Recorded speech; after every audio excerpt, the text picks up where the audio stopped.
everyone. It's great to see you here. And on behalf of the Great Chesapeake Bay Schooner Race and the American Schooner Association, I'd like to welcome you here and introduce our guest speaker tonight, Dr. John Carron of the Landing School. Hello, John. How are you?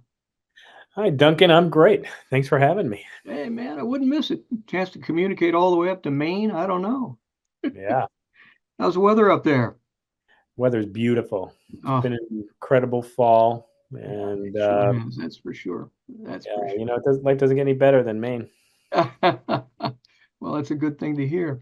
Hey, we've got some pretty cool stuff going on tonight. Um, I have heard about the landing school for years as a boat building school and a training ground for people coming into the industry. And I'm looking forward to hearing a little bit about it. Before we totally dig in, can you give me like a thumbnail sketch of the landing school? What on earth you do up there?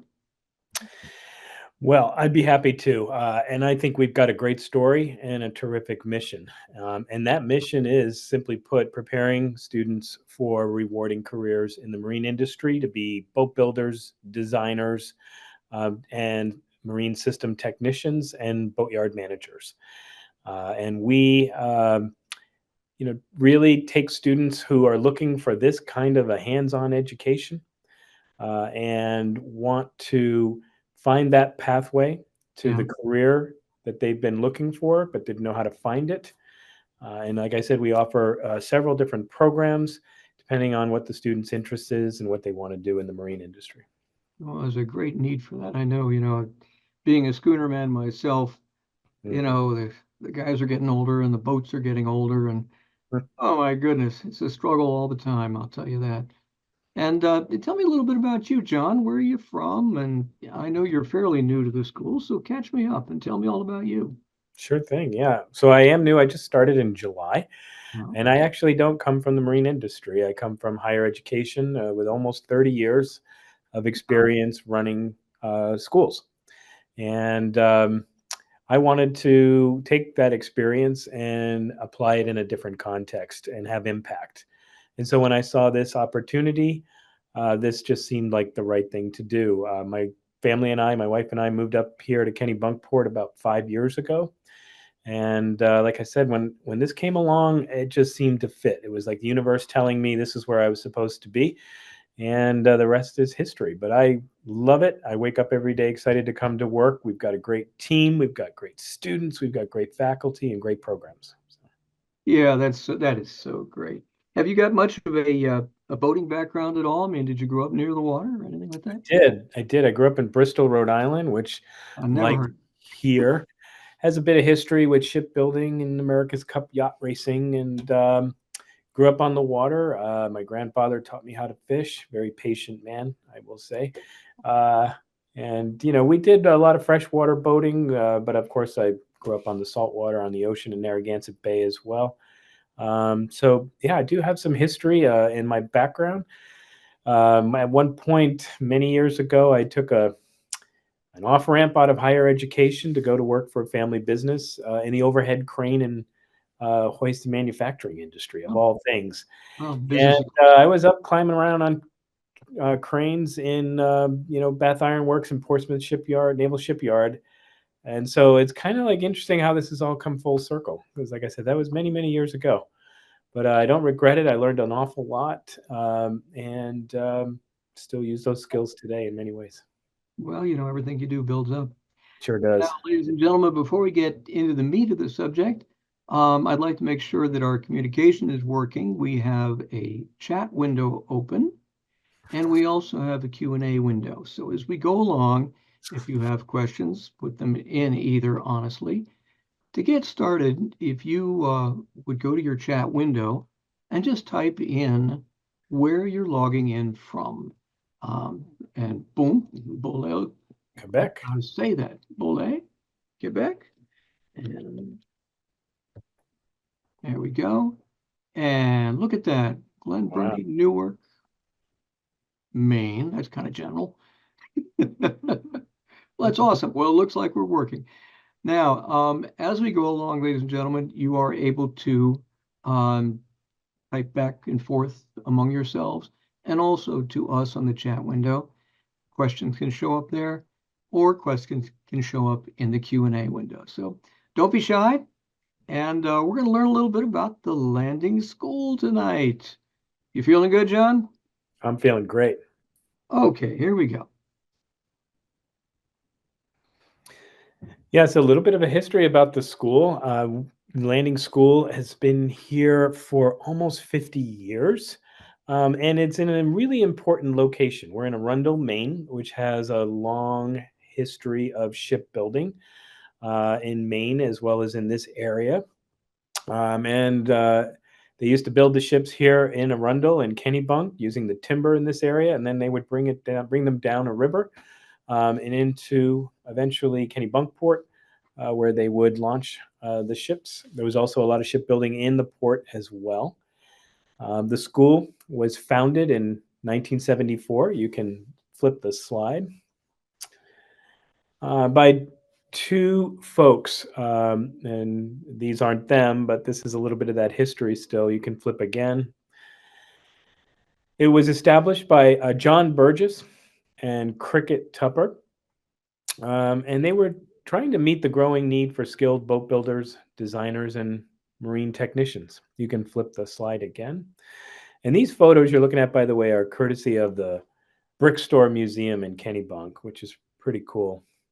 You can see the history goes back pretty far. You can flip again.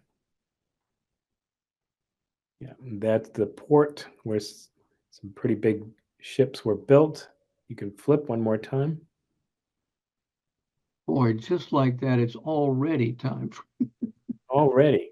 Oh, Yeah, so just quickly, Cricket and John established the school, and we'll tell you a little bit more about that after this message. all right, we'll be right with you. Here we go. This is a pitch to ask you to join us at the American Schooner Association.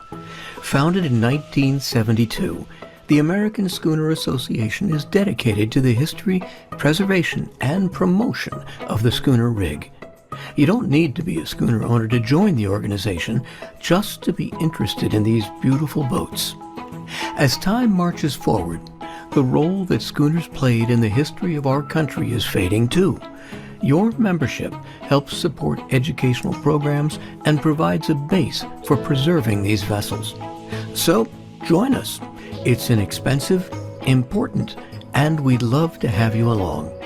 We'll see you at amschooner.net.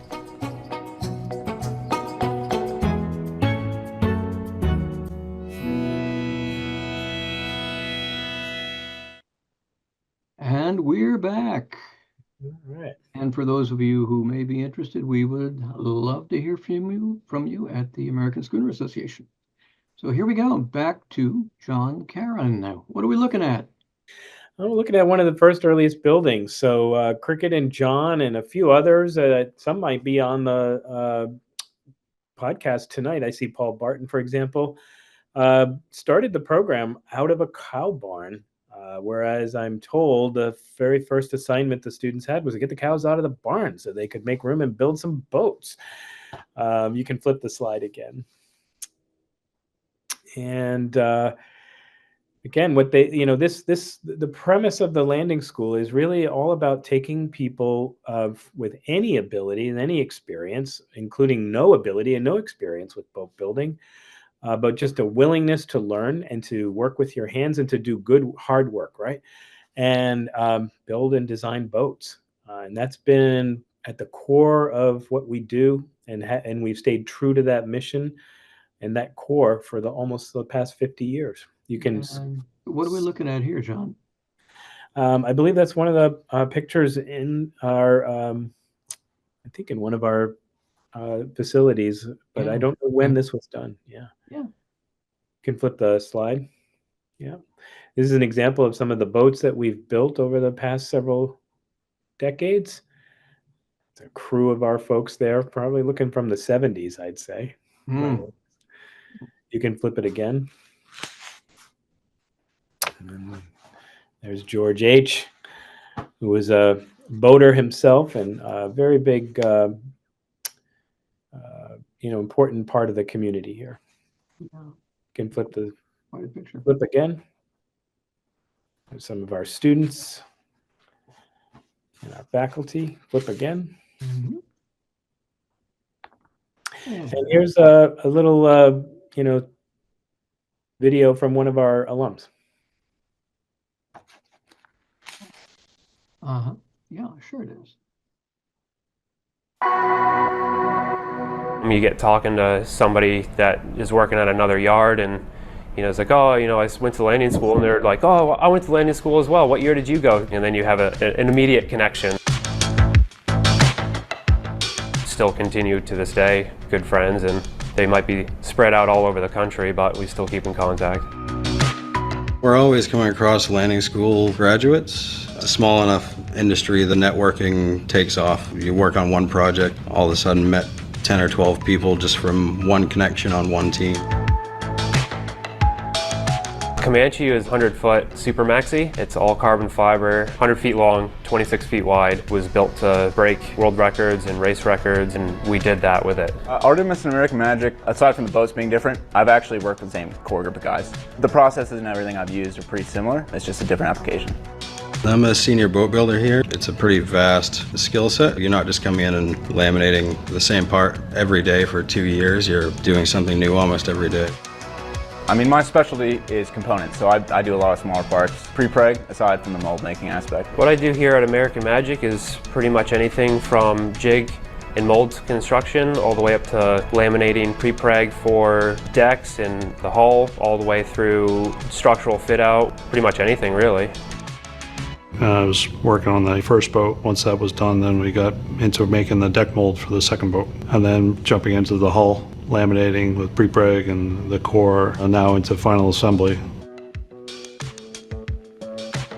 My love is for the cold molding, but working with carbon is the way of the future. The whole skill set transfers over to, laminating a deck or a hull. You're spiling the sheets of carbon just as you would a cold molded construction. It's just the materials just changed. It's the America's Cup, and if we think there's something that can give us the slight advantage over the other team, then we're gonna work through the night to get that done. It's cool showing other people these boats, because a lot of people, you say, oh, I'm a boat builder. They say, oh, what do you build? They say, oh, I build these racing boats.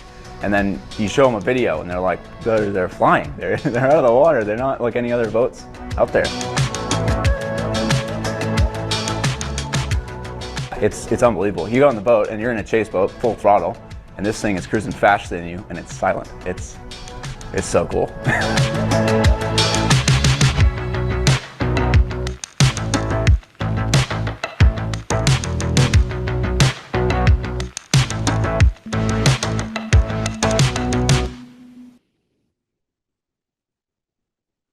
Wow, that was something.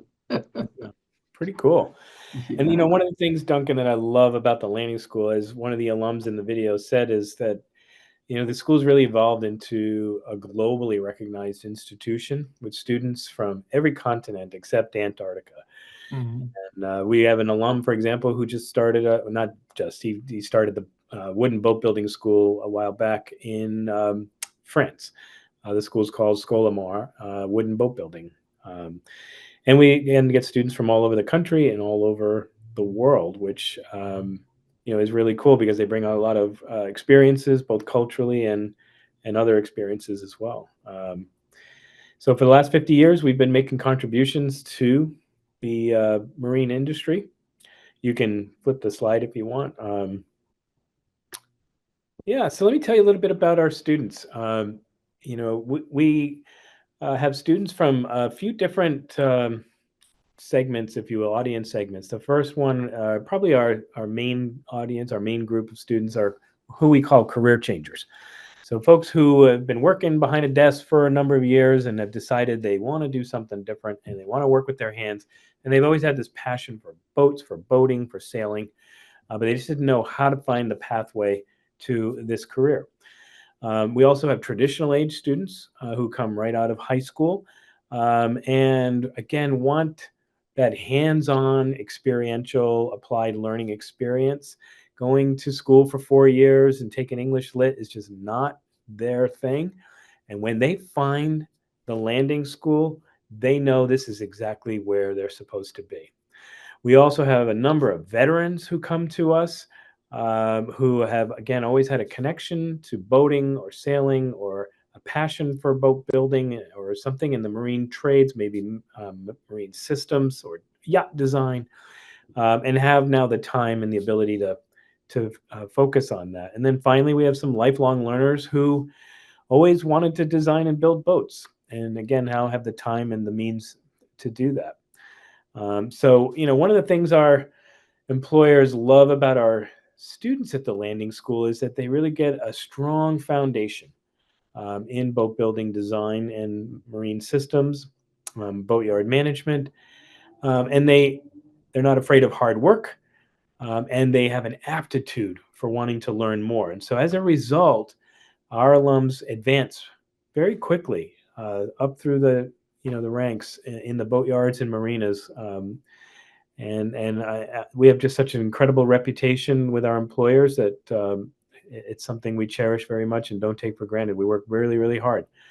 We have trained about over 2,500 graduates who've entered the marine workforce and built nearly 400 boats over the last almost 50 years.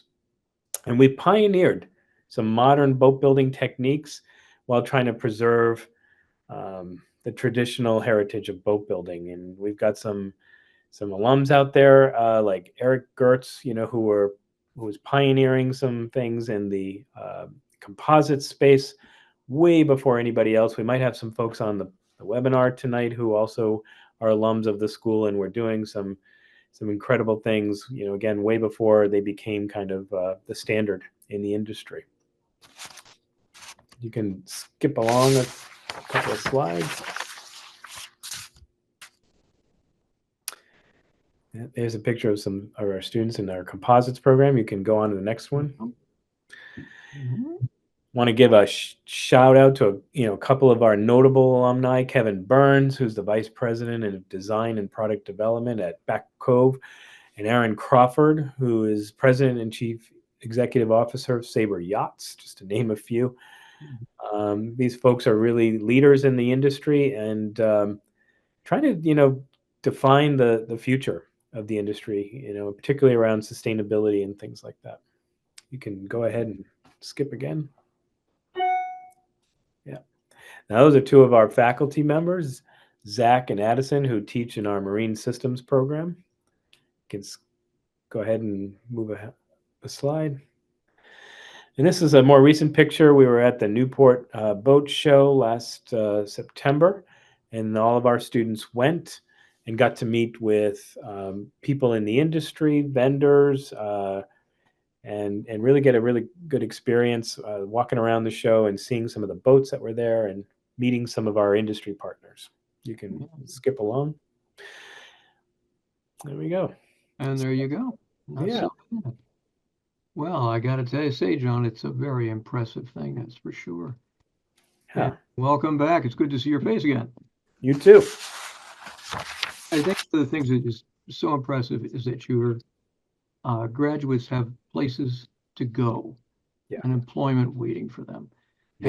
I imagine that you do everything you can to get them out in the real world. Tell me a little bit about how you recruit your students first, and then how you move them into the trades. Sure. Well, we recruit students in a number of ways. We do a lot of digital marketing, social media, kind of the standard, ways of expanding our outreach and getting to as many prospective students as possible. We also do a lot of word of mouth. A significant percentage of our leads or inquiries, if you will, of interest come from alums. And this is the story, right, that I hear over and over again about an alum or someone who had some connection to the landing school, who knew somebody. Either they were working alongside them in a boatyard, or they were maybe a nephew or a niece or something. Yeah. And they were trying to find their way. And they said, "Hey, have you ever heard of the landing school?" And a lot of times they're like, "Nope, never. What is that about?" And then they talk about the school. They say, "You've got to go see it." And honestly, when our students, or when people come here as prospective students and take a tour, meet with our faculty and other students, again, almost without fail, they say, "This is where I'm supposed to be." And Isn't they that cool? start that application, and they get going right. They put it into high gear. Very, very cool indeed. It is cool. I remember I sailed to Bermuda about 6, 7, 8 years ago, and Comanche had come in. And what had taken me 9 days, they did in 2.5. Mhm. That's just, I'd never seen a boat like that. And are you currently still pursuing any of those America's Cup designs at this point? Not at the moment. No. Each year, the faculty decide what boats they want to design and build with the students. Got it. We haven't done one of those in a while, but I'd love to get back to something like that. That would I'll be tell you, it's something to be amazed. Yeah. And now your students are finished up a program. How long is a program? Is it 2, 3 years or No, it's actually 9 months. 9 months? Yeah, it starts in September, right after Labor Day, and they finish up around beginning of May. Our graduation's usually mid-May, and that's pretty impressive. You might have seen that picture at the Newport Boat Show. There was a town class sailboat that was behind the students. The students last year built that boat in 9 months, but students have built much bigger and more sophisticated boats as well over the last several decades here. In 9 to 12 months, it's just incredible what they can do. And one of the things I love is getting out of my office and walking through the shops and watching the students evolve and the projects, evolve from week to week. It's really just magical. It's impressive. So 9 months, and that's important for a couple of reasons.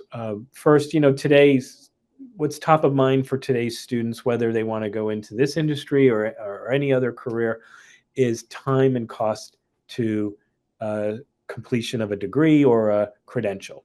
So 9 months, is not a huge commitment and not a huge cost to get right into a job and get working right away. So that's appealing to many of our students. Yeah. Somebody's asked if you guys have any type of financial aid programs. Yep, we offer financial aid. We offer VA benefits, and we also offer scholarships. Awesome. Very awesome. And are your students, do they live on campus? Do they take housing off campus? Off campus, yeah. We help them find housing if they need it. Help with that here in the area, and it works out perfectly because the winter rental season kicks in when the students arrive, so that helps.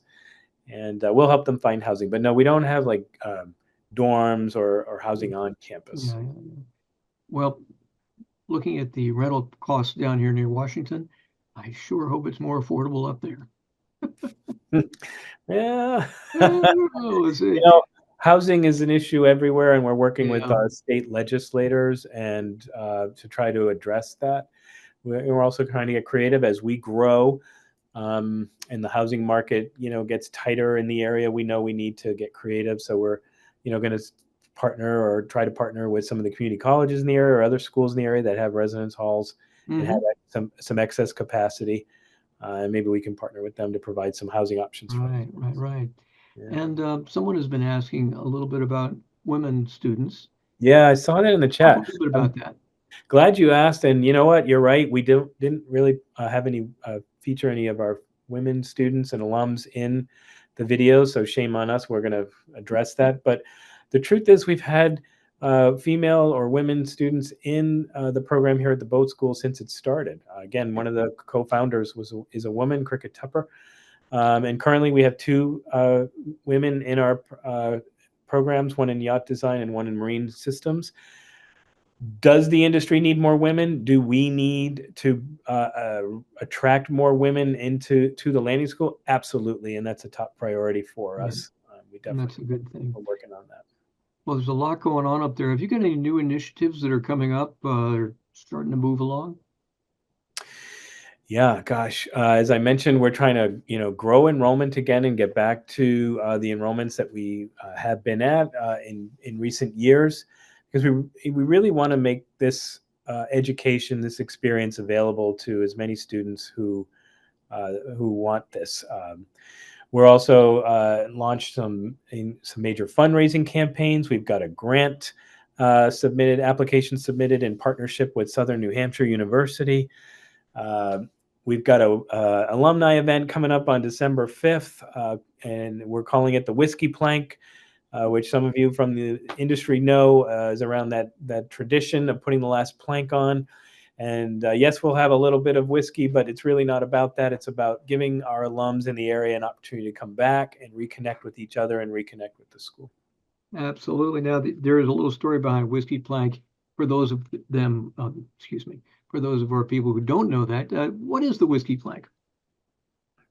So the whiskey plank is a tradition where when you're building a particularly, the wooden boat or a boat, you put the last plank on, and you celebrate by taking a little shot of whiskey. And you break out the whiskey. Break out the whiskey. I Yeah. love it. Now, Yeah. you've got a lot of students that you said, I think 2,500 have moved through your school. Yeah, we're up in that neighborhood with alums now. That's so cool. And talk about where do they come from? How far and wide? Many countries or just American? Or what do you say? Well, mostly from the United States, but no, we've had students from other countries all over the world, actually. Most recently, Spain, and oh gosh, I'm trying to remember where else. I know we've had some students from other countries. Yeah, being about 6 months in, I'm still learning who are okay. where our students have come it's a softball interview. Relax. Ooh, it's all good, man. It's all good. Now, I have a very basic question here. How did the landing school get its name? That is a great question. You're welcome. No problem.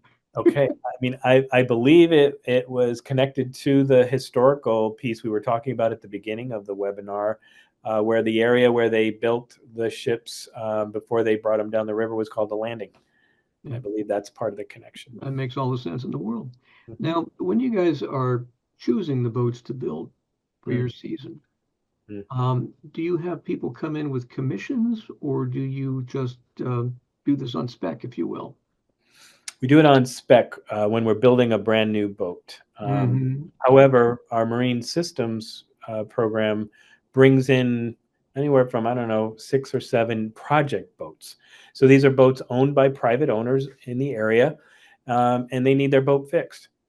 Gee, I don't know how that happens, but so we go into an agreement with them where they will cover the cost for the parts, and we provide the learning experience or the labor, if you will, at no cost to them, because it's a benefit for our students. So they get to actually work on project boats and understand how to manage a boat, the project from start to finish. So they're not only learning how to fix it, repair it, or restore it, but they're learning those valuable project management skills. That's huge. That's just huge. Yeah, because when they go to work in a boatyard or marina, that is definitely going to be a skill set they need. Absolutely.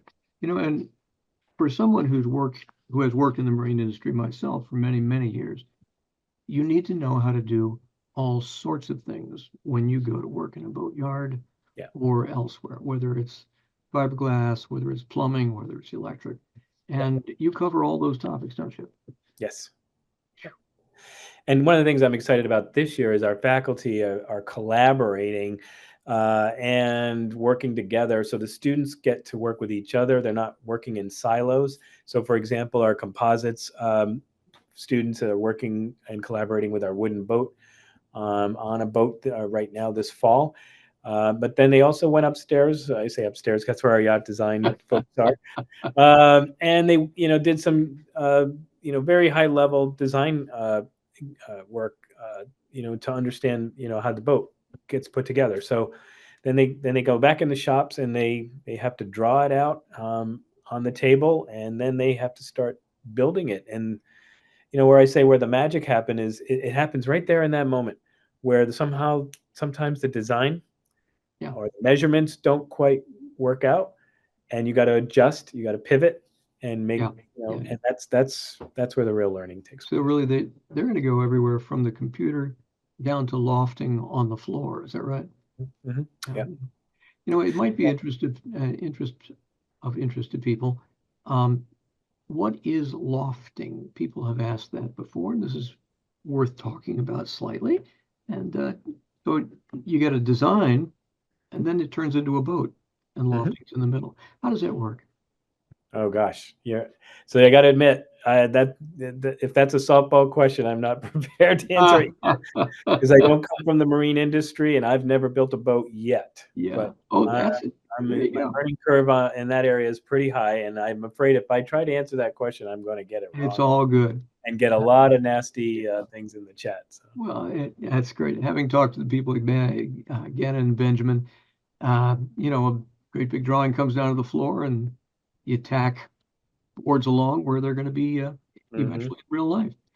Now, there's a question here about um, tow tanks and testing tanks. So once a student makes a design or a boat, do you build a model to test it out, or do you um, just have a feeling of how it's going to go and you just build it? We just build it and then we launch it in May. Yeah. It has to be seaworthy. Yeah. See, no. Let's see. Did you say boatyard or marina management or both? Can you speak to your program around this? Sure. Do you see that there, John? Yeah, so a couple of years ago, we launched a new program in boatyard management. And the program was originally designed as a second-year program for second-year students. So after they did either yacht design or marine systems, let's say they would do boatyard management and get those skill sets as well.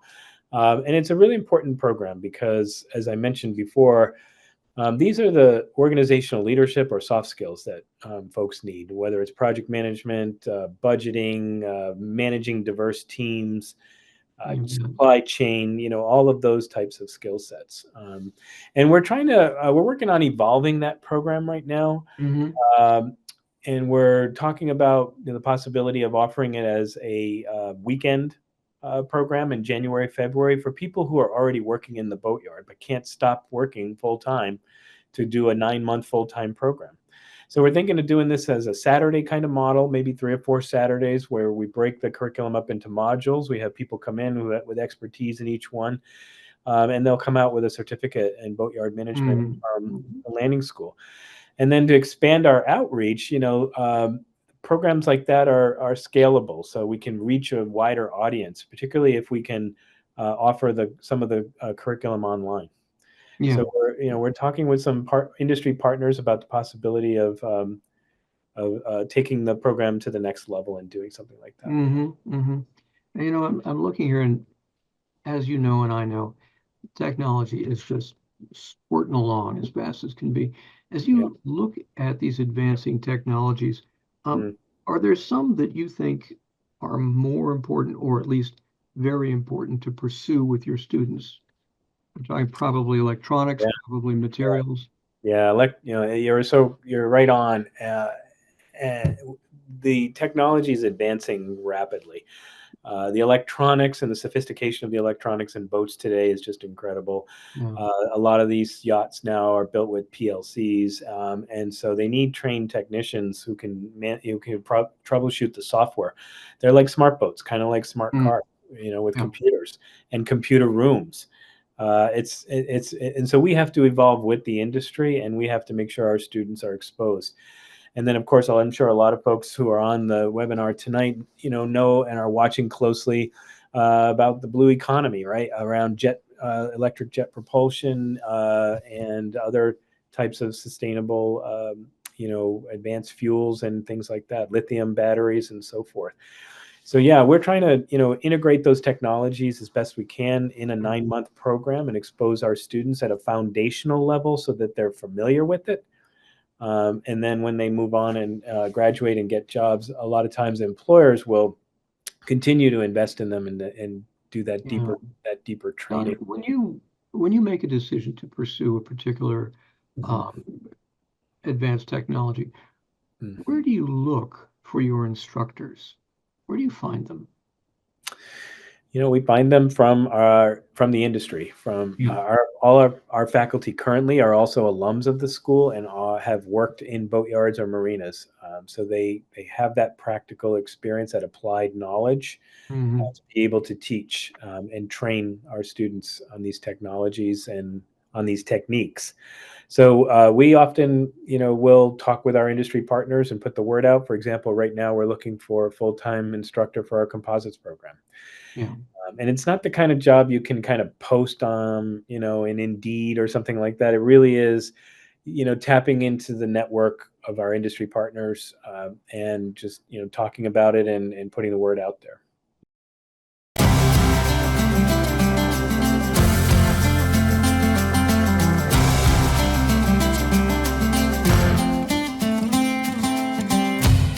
It's a 127-mile overnight race from Annapolis, Maryland to Norfolk, Virginia. It's a celebration of a race to market from an age that has passed into history, a time when the Chesapeake Bay hosted passenger steamers and was peppered with working boats and pleasure craft, all under sail. This is an invitation to take part in a celebration, an invitation to get out on the bay, strut your stuff, spend time with friends, and put some wind in the sails of your beautiful boat. This is an invitation to join the Great Chesapeake Bay Schooner Race. After more than 35 years, the Schooner Race has decided to add an invitational class for non-schooner boats that would like to join us in the fun. Now, whether you have a schooner or classic vessel that harkens back to that age of sail, we're inviting you to join us. This race runs the length of the bay, and participants encounter all sorts of different conditions. It's challenging, and it's a great deal of fun. From the parade of sail in Baltimore's Inner Harbor to the crack of the starting cannon off Annapolis to the early morning finish at Thimble Shoal Light at the mouth of Hampton Roads, this is a race designed to celebrate your rig, whether classic yawl, ketch, sloop, workboat, or schooner. It's a chance to test your skills and enjoy the camaraderie of new friends and old. It's a chance to be part of something big and something meaningful. As an invitational class, the criteria are simple. If you have a vessel, modern or not, which is reminiscent of the age of schooners, you are welcome to join us. In addition, if you or your organization have a mission compatible with ours, promoting awareness of the Chesapeake Bay's heritage and ecology, and or preserving these historic vessels, you'd be welcome to join us too. Applications will be considered by our race committee, and if they feel that your boat or organization would fit our parameters, you're in for a wonderful experience. Join us. Let's get your boat on the line. Or if you know of anyone else who might fit our criteria, send this over to them. Let's keep this great event alive, and let's give back to those who live along our shores. Join us for the Great Chesapeake Bay Schooner Race. It's a ride to remember. To find out more about the race and our mission of supporting not-for-profit organizations on and around the Bay, please visit us at gcbsr.org.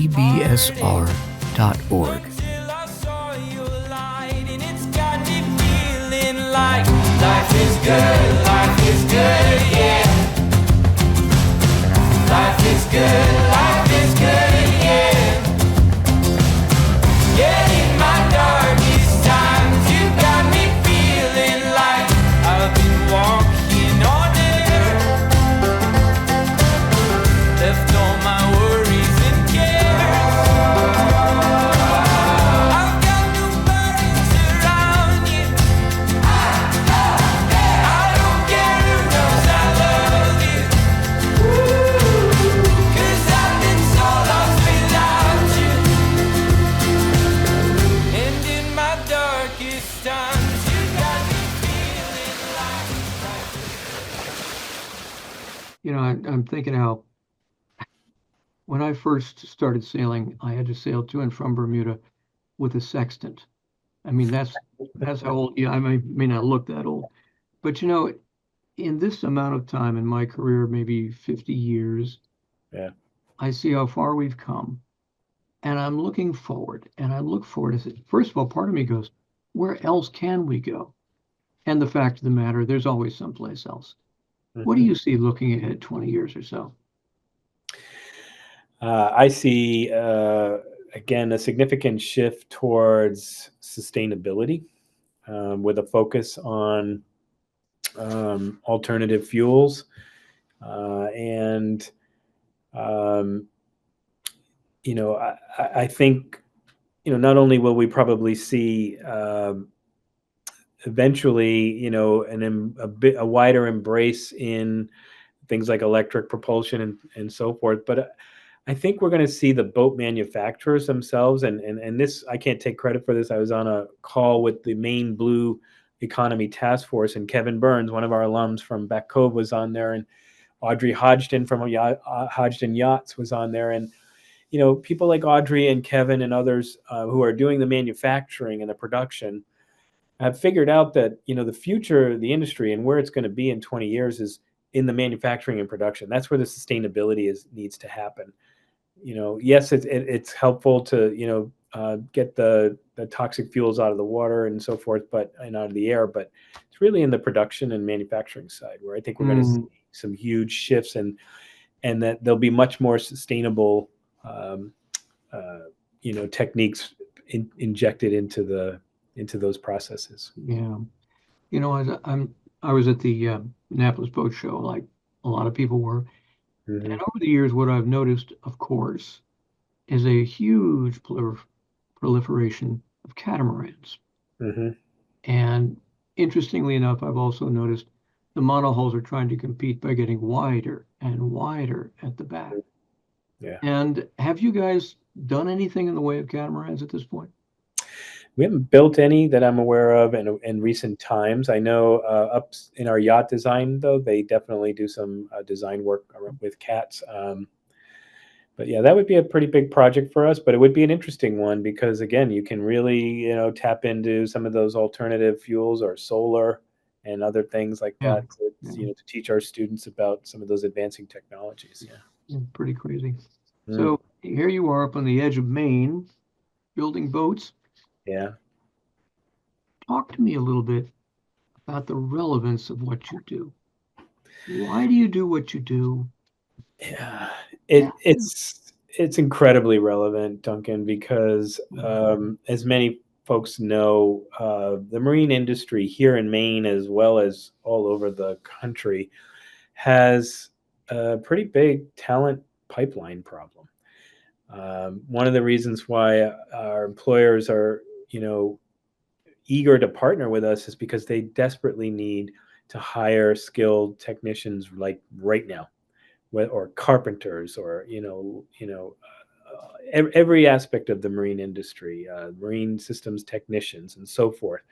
So it's incredibly important and relevant that we help be part of the solution to solve this problem of workforce needs. Yeah.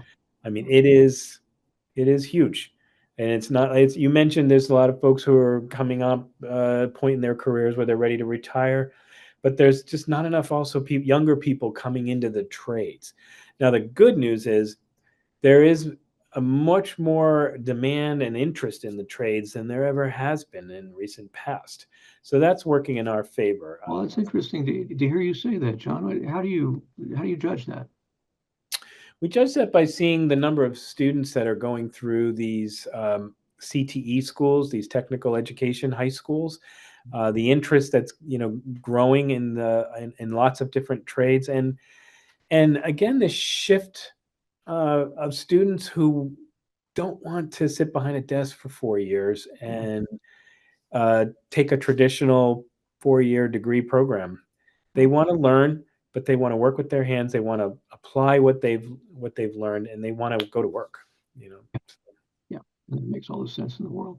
Yeah. So as we're looking forward, is there a project that you'd like to do that hasn't come across your desk yet? What are you thinking? A project that I'd like to do that hasn't come across my desk. Is it a type of boat? Is it a type of experience you'd like to offer to your students? Let's think ahead a little bit and look at your future a little bit. Yeah, I mean, I would love to. Well, there is one. There's a company here in Maine called Springtide Seaweed, and they approached us with an interesting project. and we're kind of working it through, noodling it.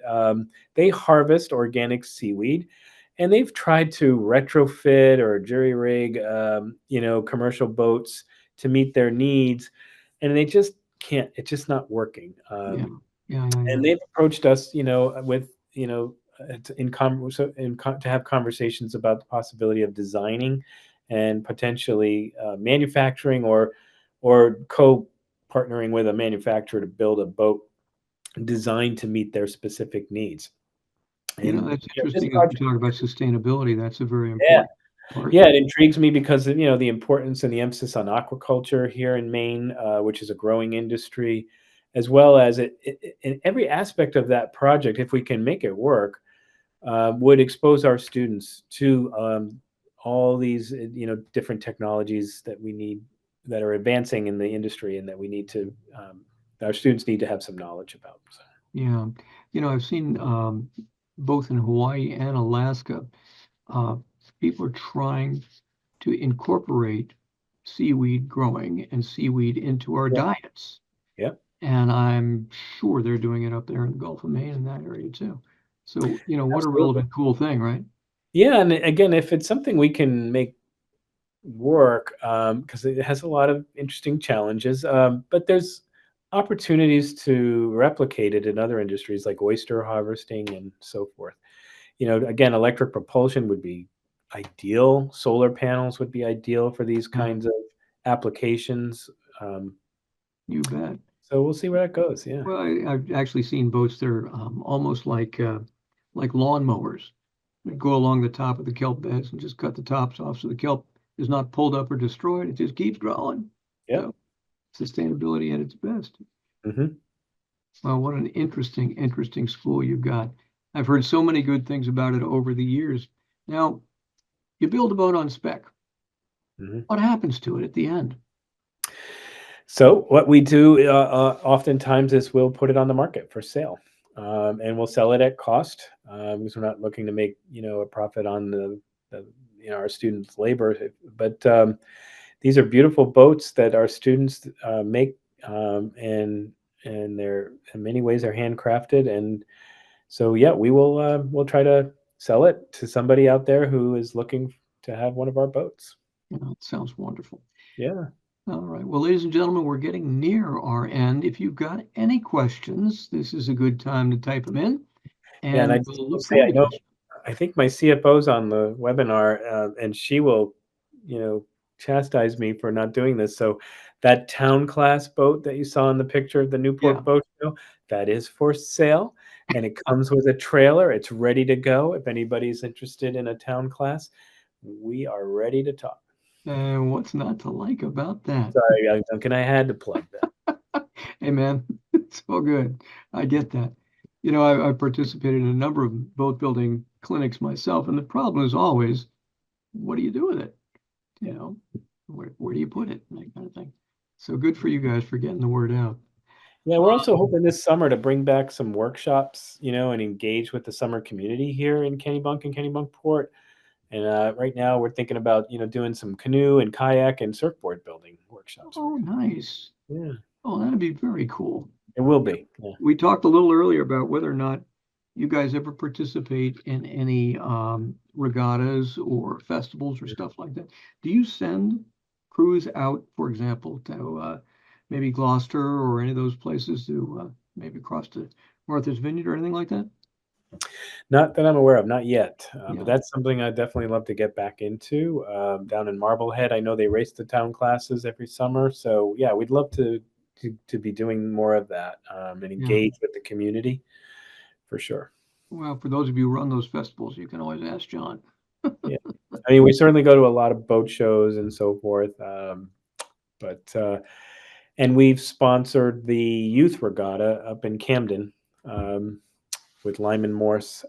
So Very nice. yeah, it's great. I went up there last summer, and shortly after I started, and met a lot of the young people who did the regatta that day. And what really impressed me was that their ages are like from 8 to 17. Oh, I love that. But the most important thing was half of them were girls, were women. for young women and half were young men. So That's so cool. That's it so is cool. Now, John, let's talk just for a moment about where you get your funding. Where does Sure. that come from? Sure. So our main source of funding, like a lot of schools, is from tuition, revenue generated from tuition. Okay. But we also get funding from fundraising, alumni fundraising. Our board of trustees, and I see our chair, Susan Swanton, is on tonight, have been incredibly generous and supportive of both their time and their treasure to help continue to fund some important strategic initiatives. And we're exploring, putting together some packages for our industry partners where we think we can bring value to them. And that could also be a source of funding. Of course. Mhm. We talked earlier about trying to get into a win-win situation Yeah. with someone. And that, of course, that's exactly that sort of thing. And then, we're trying to get some workforce development grants because, again, going back to that, trying to help be part of the solution to that workforce pipeline challenge here in Maine and more nationally. Workforce development grants can be another source of funding as well. Yeah. Now, I'm going to let you go in just a minute, but I am kind of curious. Yeah. What drives the schools? What drives the school's decisions? Do you get input from the industry Oh, yeah. asking for this or that? Or do you say to the industry, we have this, would you like it? You know what I mean? No, it's more of the former. We really rely on feedback from our industry partners. We do have an advisory committee made up of folks from the industry, but we are constantly talking to our industry partners, to our employers, to our alumni. In fact, that idea about the boatyard management program and making it into a weekend model, I pressure tested that with all the folks in the boatyards that I went to meet with over the past several months. And, they all loved it. They all thought it was a smart play because, again, for the person who's working full time and needs this credential to move into a mid-level management position, a service manager or some other type of management position, they can't stop working to go to school full time 9 months. So we're like, well, then we'll meet them where they are, and we'll do, we'll do a weekend program, and we'll do it in January, February when things are a little quieter in the boatyards. And again, all of the boatyard folks I talked to said, "Yeah, man, right on. You're on the right track." So. And that's the way to do it. We had talked about relevance and being responsive to a market as opposed to throwing products out there. That's what's going to keep you around for a long time. And it's we're mission centered and market driven. Well, that's the way it ought to be. How big is your staff? We're small but mighty. We've got about 16 faculty and staff here. Yeah. And we wear lots of hats. We roll up our sleeves every day and do a lot of hard work, but it's good work. Yeah. And the best part is, we get to have relationships with our students. We get to know them really well, which can be hard to do at some larger institutions with thousands of students. Yeah. So when I said earlier, I wanted to do this because I wanted to have impact. That's impact for me is getting to know a student, hearing their story, watching them transform here while they're with us, and then, watching their careers trajectory. That's I don't think it gets any cooler than that. I couldn't agree with you more. What a cool program. What a cool school. Let's put a button on it now, John. Put a button on the landing school and tell us, just sort of thumbnail sketch, what you do and how much you like what you do. Sure thing. We prepare students for rewarding careers in the marine industry. And whether you're interested in yacht design, marine systems, boatyard management, wooden boat, or composites, this is the place to come. And if you don't know where that path is to connect your passion for boating and for sailing and for the water to a meaningful career, give us a call. Come here. This is where you need to be. Well, John, I want to thank you so much for this time together. I've heard so much about the landing school over the years. I've met some of your graduates. I've sailed some of your boats. And thank you for what you do. That's a fact. Thanks for having us, Duncan. It's been a pleasure. I really enjoyed the conversation and the time we spent together today. Done deal. Everybody, thank you very much for joining us. And we will have this ready as a finished product to review again if you want to tell your friends about it. It'll take me about 24, 48 hours to edit it out. And it'll be available on our website, gcbsr.org. And it'll also be, I'll bet you, available up at the landing school. So thank you very much. And I wish you all a good night and best to you all. Here we go. Take Thanks, care. everybody. Happy Thanksgiving.